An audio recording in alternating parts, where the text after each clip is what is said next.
Swasta Gajah Mada. Sebelumnya kami memperkenalkan diri kami masing-masing. Perkenalkan, nama saya Siti Kristina Manalung. Saya Jessica Ratnasari Waduhu. Saya Cusma Favorit Bayu. Saya Putri Diin Sirai. Saya Farhana Guru Ginting. Yuk ikuti keseruan kami. Baik Pak, terima kasih dan selamat siang. Di sini Pak, izin kami dari Universitas Katolik Santo Thomas, Fakultas Keguruan dan Ilmu Pendidikan, Prodi Pendidikan Guru Sekolah Dasar, Stambul 23, ingin mewawancarai Bapak sebagai kepala sekolah mengenai visi dan misi di sekolah ini. Izin Pak, sebelumnya kalau boleh dengan izin memperkenalkan diri dulu Pak, biar terus selesai. Baik ya, terima kasih ya kepada adik-adik saya ya dari Universitas Katolik Santo Thomas ya, jurusan Keguruan dan Ilmu Pendidikan ya. Ya, Bapak memperkenalkan diri Bapak ya. Nama Bapak Yudi Misnarto SPD ya.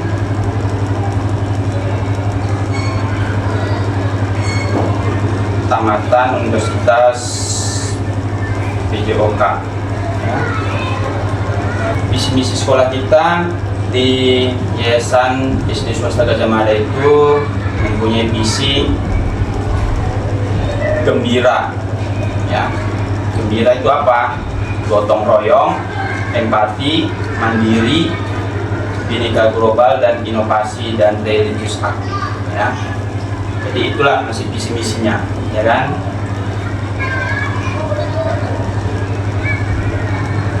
Kita di SD Gajah Mada itu di setiap tahunnya itu memang kita diminta dari Dinas Pendidikan pun kita harus membuat yang namanya KSP ya. Apa itu KSP? Kurikulum Satuan Pendidikan.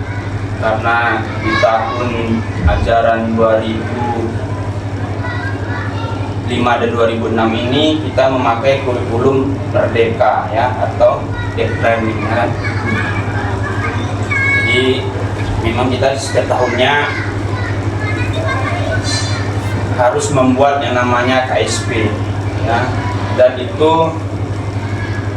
kita buat berdasarkan keadaan sekolah kita dan nanti disahkan sama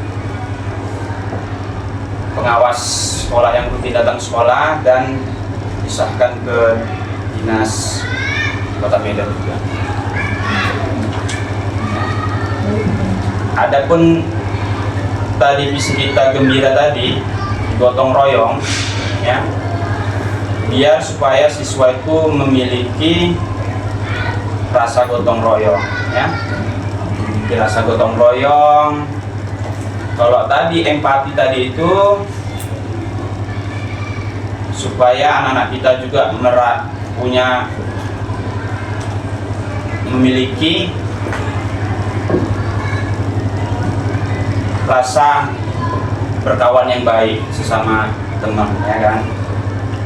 Kalau mandiri, kita harapkan dari peserta didik kita itu mempunyai sifat mandiri ya, mandiri, mempunyai kemampuan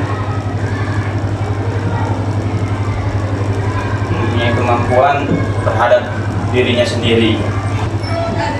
Kita harapkan dari peserta didik kita itu memiliki rasa terbuka dan inklusif ya. Terus tadi inovasi ya, juga supaya kita mengajarkan anak-anak didik kita itu mempunyai gagasan atau ide, desain ya, biar supaya walaupun kita masih di tingkat paling rendah ya, kita harapkan bisalah anak-anak itu mempunyai ide ya. Salah satu contoh-contohnya di negara-negara berkembang itu kan, kayak Cina bisa membuat ya minuman mineral itu ya kan, bisa meroket ke atas kan. Tapi memang ya agak sulit lah kita untuk menerapkannya itu di sini. Kalau religius itu ya supaya juga kita terapkan kepada anak-anak kita, supaya mereka itu mempunyai rasa keagamaan yang lebih tinggi ya, menerapkan satu lagi aktif. Nah inilah yang kita harapkan juga dari peserta didik kita ini. Dalam segi kegiatan-kegiatan pun kita harapkan dia aktif, karena pun bukan masih masa-masa pertumbuhan. Makanya saya pun kalau di SD Gajah Mada ini masih belum terlampau membatasi kayak anak-anak bermain, karena masih tingkat dasar kan. Jadi tapi juga ada saya larang-larang juga kan gitu kan, supaya ya namanya masih tingkat dasar, memang tingkat awal kan, untuk mengenal pendidikan ya kan, untuk berkelanjutan. Mungkin itulah visi sekolah. Baik, terima kasih Pak. Selanjutnya kami akan masuk ke pertanyaan pertama Pak. Jadi Pak, yang pertama kami tanyakan itu pada perumusan visi misi itu Pak, apakah Bapak hanya membuat sendiri atau melibatkan rekan guru atau pihak yang lainnya?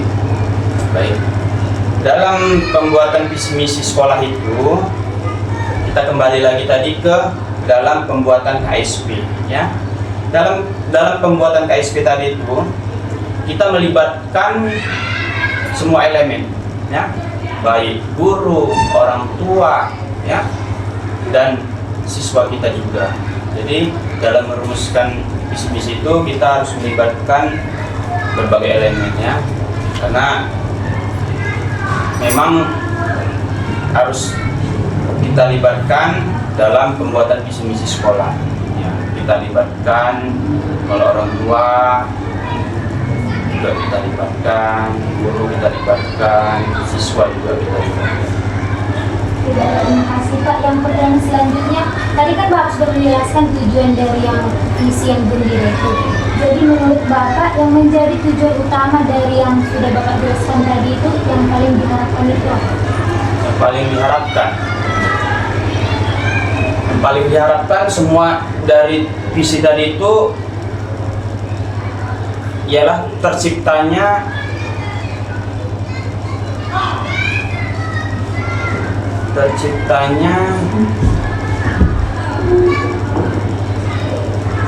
karakter ya, terciptanya karakter yang dipunyai anak-anak ya, karena memang untuk saat ini kan yang didorong dari pemerintah pusat pun kan sekolah itu hanya membina karakter.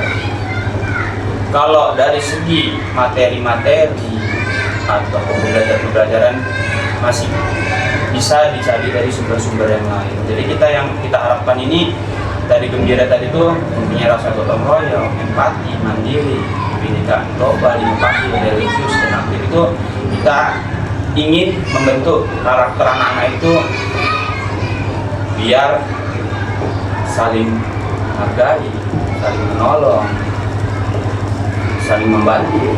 Itulah kita harapkan. Selanjutnya Pak, apakah visi misi yang sudah ditetapkan oleh sekolah ini sudah dapat terimplementasi dengan baik? Pertanyaan yang bagus ya. Secara tertulis sama pelaksanaannya itu dia kadang-kadang agak-agak sulit kita terapkan, karena saya sebagai kepala sekolah pun tidak bisa semata-mata apa yang sudah tertuang ini harus betul-betul kita laksanakan. Namanya kita di sini banyak tim ya, dalam arti tim kita kan saya, operator, guru, dan pembelajarannya siswa dan orang tua kan gitu kan. Kadang-kadang kita susah juga melaksanakan apa yang sudah kita buat visi-misi sekolah, karena ya ini kita bukan aja ya, kadang-kadang rasa tanggung jawab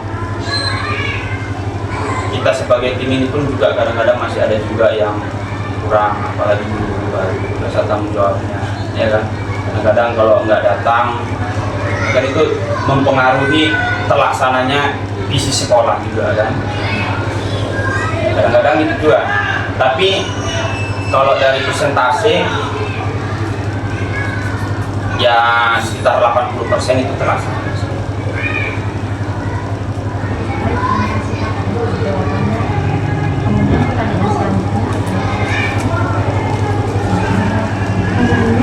bagaimana peran Bapak sebagai kepala sekolah dalam meningkatkan mutu pendidikan di sekolah? Untuk kemajuan pendidikan. Peran saya sebagai kepala sekolah untuk memajukan pendidikan yaitu salah satunya membuat tim, membuat tim. Saya dan guru itu kan termasuk tim kalau dalam kepemimpinan sebagai leadership kan gitu kan. Jadi ya saya sering membuat rapat-rapat rutin untuk membahas apa-apa saja masalah yang dihadapi di kelas, ya. Buat rapat-rapat rutin supaya kendala-kendala apa itu saja yang dihadapi guru-guru kita yang ada di kelas. Habis itu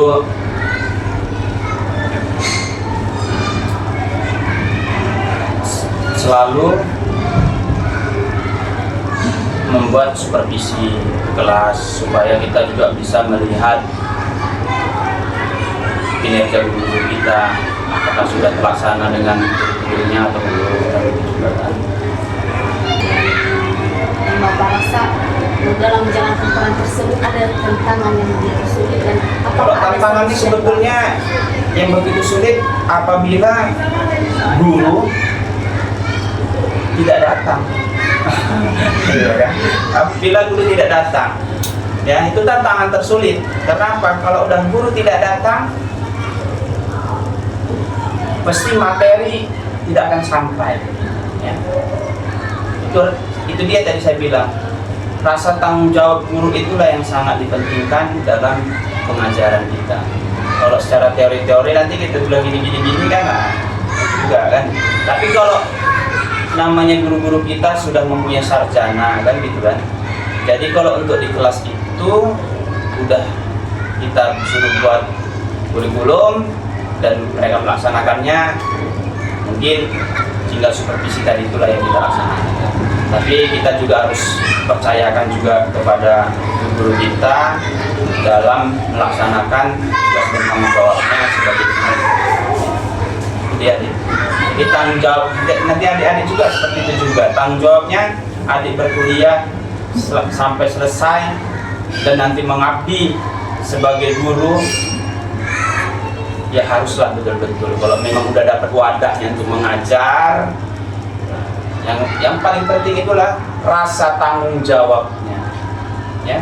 Karena kita inilah pilihannya kita udah pilih kita sebagai guru, ya, tinggal rasa tanggung jawab kita itu sebagai pengajar, ya kan.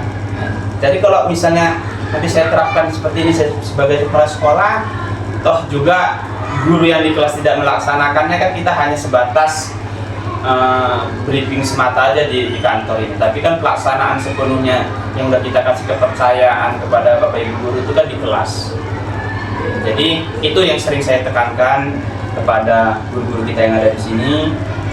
Kita sebagai guru, ya kalau orang Jawa bilang digugu dan ditiru, ya kan. Kita harus memberikan contoh-contoh yang baik, ya kan. Ya nanti kalau untuk di kelas-kelas atas lah misalnya, ini kalau SD mungkin jarang loh membawa handphone, salah satu contoh. Jangan bermain handphone, tapi gurunya nanti yang buka TikTok lah, buka apalah, kan gitu kan. Itu namanya salah satu contoh tidak baik yang dilihat langsung sama siswa, kan gitu. Kita bagaimana kita bisa mau menerapkannya, kan gitu. Begitu juga yang terpenting tadi itu kalau kita sebagai guru ya harus punya rasa tanggung jawab dan ngasih nilai-nilai moral yang bagus lah kepada siswa. Jadi kalau tantangan yang terberat tadi itu ya cuma itu, ya. Kalau untuk kita terapkan ke siswa, mungkin kalau misalnya udah tertib kelas itu tinggal melaksanakan implementasi ini ke depannya mungkin itu tidak berat. Makanya yang paling terberat kalau kita di dalam satu wadah ini tidak mempunyai kekompakan. Jadi kalau misalnya tim kita ini udah nggak memandang saya juga sebagai kepala sekolah, itu akan sulit. Apalagi itu tadi ya, kita sebagai guru izinnya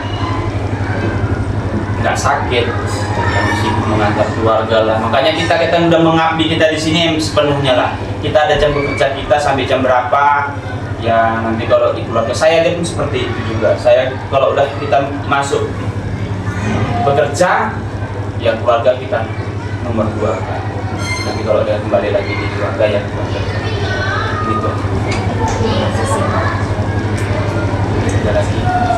Pak, bagaimana cara Bapak membangun dan menjaga hubungan yang harmonis dengan guru, orang tua, dan seluruh anak sekolah? Ya tadi, ya. Saya sebagai pimpinan tertinggi di unit SD, saya kan gitu kan, pimpinan tertinggi di bawah saya, ada yang membantu saya juga sebagai operator, dan karena kita di SD mempunyai guru kelas sebagai juga sebagai wali kelas kan gitu, ada guru bidang studi, ya kan, menjalin hubungan baik itu tadi, ya kita saling menghormati, mempunyai rasa tanggung jawab masing-masing, ya kan, supaya kita pun enak mengelolanya. Ya sering-sering kita diskusi, ya diskusi tidak hanya mengenai pelajaran, tapi tumbuh kembangnya anak-anak kita di sini dengan cara ya itu tadi sering berkomunikasi. Kalau tadi menjaga hubungan baik dengan orang tua, kita di awal tahun itu kalau untuk di kelas 1 sebelum masuk ke proses belajar mengajar itu di kelas 1 kita undang orang tua kita kasih tahu lah tata tertib sekolah kita ini supaya kerjasama antara sekolah dan orang tua itu berjalan dengan baik. Tanpa ada kerjasama orang tua dan siswa ini pun juga untuk tumbuh kembangan anak untuk belajarnya pun kurang tinggi. Makanya sering-sering kita undang kayak di bagi rapor, kita undang orang tua, selalu saya bilangkan sama guru kita kerjasamanya. Kalau di sekolah orang tua dan mempercayakan kita untuk mengajar anak-anak kita di sini, ya orang tua juga kalaupun ada PR, seandainya ada PR juga harus dibimbing juga sama orang tua gitu kan. Dan selain itu juga kita kalau ada informasi-informasi tentang dari sekolah, kita mempunyai WhatsApp orang tua juga udah kita buat.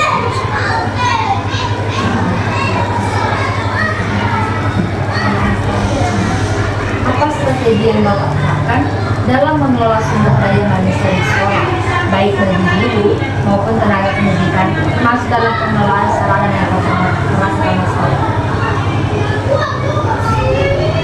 Sumber daya manusia yang kita punyai di unit SD Gajah Mada ini ya terutama kita lihat dulu ya sarjananya, ya kan? Sarjananya untuk mengeribut kita sebagai guru kita supaya kita percayakan anak-anak kita bisa dibimbing mereka itu ya itu dia. Tapi itu semua pada dasarnya sumber daya kita yang ada di sini, baik saya sebagai kepala sekolah, operator, guru, ya sudah baik. Sumber daya manusia sudah baik, sudah bisa kita mandiri untuk segala sesuatunya kita selesaikan di sekolah kita, ya baik nanti mau ada tes kemampuan akademi TKA ya buat anak-anak kelas 6 nanti kita sudah bisa melaksanakan juga udah mandiri, tidak menumpang-numpang ke sekolah-sekolah luar. Dalam segi urusan-urusan kedinasannya pun kita sudah bisa melaksanakannya sendiri. Terus apa lagi tadi? Hah? Cara mengelola sarana prasarana sekolah. Ya, saya sebagai pemimpin di sini karena memang saya suka orangnya bersih-bersih, ya saya akan memperhatikan baik dari kelas-kelas, sarana apa saja yang kurang yang dalam kita lengkapi. Dari itu dalam lingkungan belajar ya, di luar lingkungan belajar kayak di halaman ya kita tanam-tanam lah itu kayak namanya kegiatan ya. Kegiatan itu apa itu, ada menanam pohon sebanyak-banyaknya ya kan. Kalau sarana apa yang lain-lain kayak meja kursi, kipas angin yang ada di kelas itu sudah kita percayakan kepada guru-guru kita yang ada di kelas, supaya untuk apa yang kita bagikan nanti ya setidaknya tidak berkurang, tapi nanti ada lagi yang mau kita bagikan setidaknya bertambah. Dan dari kalau sarana prasarananya itu kalau di kelas itu kan ya kayak kalau itu tingkat istiar roll ya dan yang lain-lainnya itu bisa lah di atas sama kayak gitu. Pertanyaan terakhir, apa harapan Bapak untuk sekolah ini ke depan, Pak? Ya, harapan yang saya harapkan untuk SD swasta Gajah Mada itu ya terciptanya proses belajar dan mengajar dengan baik. Dengan cara apa? Ya, dengan cara tadi guru-guru kita bisa kita arahkan supaya mempunyai tanggung jawab yang penuh, ya. Tanpa adanya kerjasama kepala sekolah dan guru ini tidak akan bisa terlaksana proses belajar mengajar yang baik. Jadi harapan saya juga ya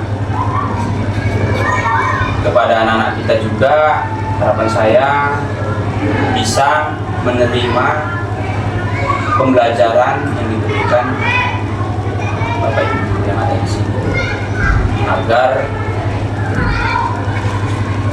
tamatan ataupun lulusan ya, yang ada di kelas 6 nanti memasuki SMP bisa bersaing ya dari sekolah-sekolah negeri yang ada di Kota Medan maupun sekolah-sekolah swasta yang ada di Kota Medan. Bapak, terima kasih waktunya.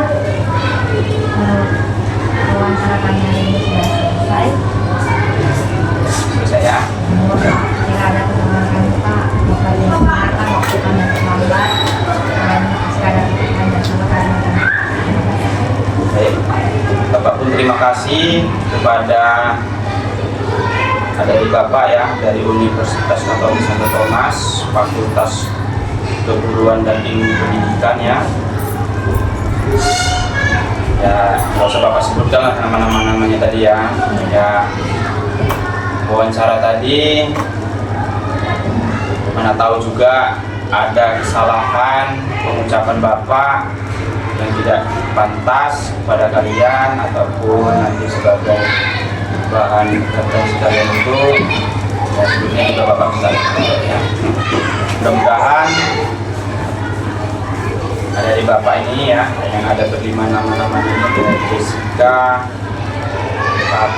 Patrika ya, Patrika, Septi, Okta, dipandangkan lah ya. Kos apa nih? Kosmas juga setelah nanti selesai studinya bisa mengabdi kepada masyarakat. Harapan Bapak itu tadi lah, tanggung jawabnya ya, disiplinnya ya, jangan hanya sekedar mencapai kelulusan tapi nanti dalam pelaksanaannya juga turun ke masyarakat tanggung jawabnya kurang. Jadi kalau misalnya nanti udah mendaftar, diterima, itulah kita di sini sama-sama untuk mengabdi, mencerdaskan anak-anak bangsa kita ya. Jadi tadi harus mempunyai rasa tanggung jawab. Itu yang paling penting. Terima kasih Pak atas jawabannya sangat memuaskan, dan semoga kami bisa sesuai dengan harapan Bapak dan sekolah yang kita cinta ini bisa sesuai dengan Bapak. Terima kasih atas waktunya Pak. Terima kasih kembali.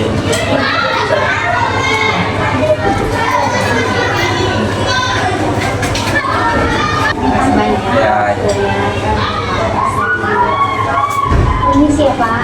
Pak, permisi ya Pak. Ya, Permisi Pak.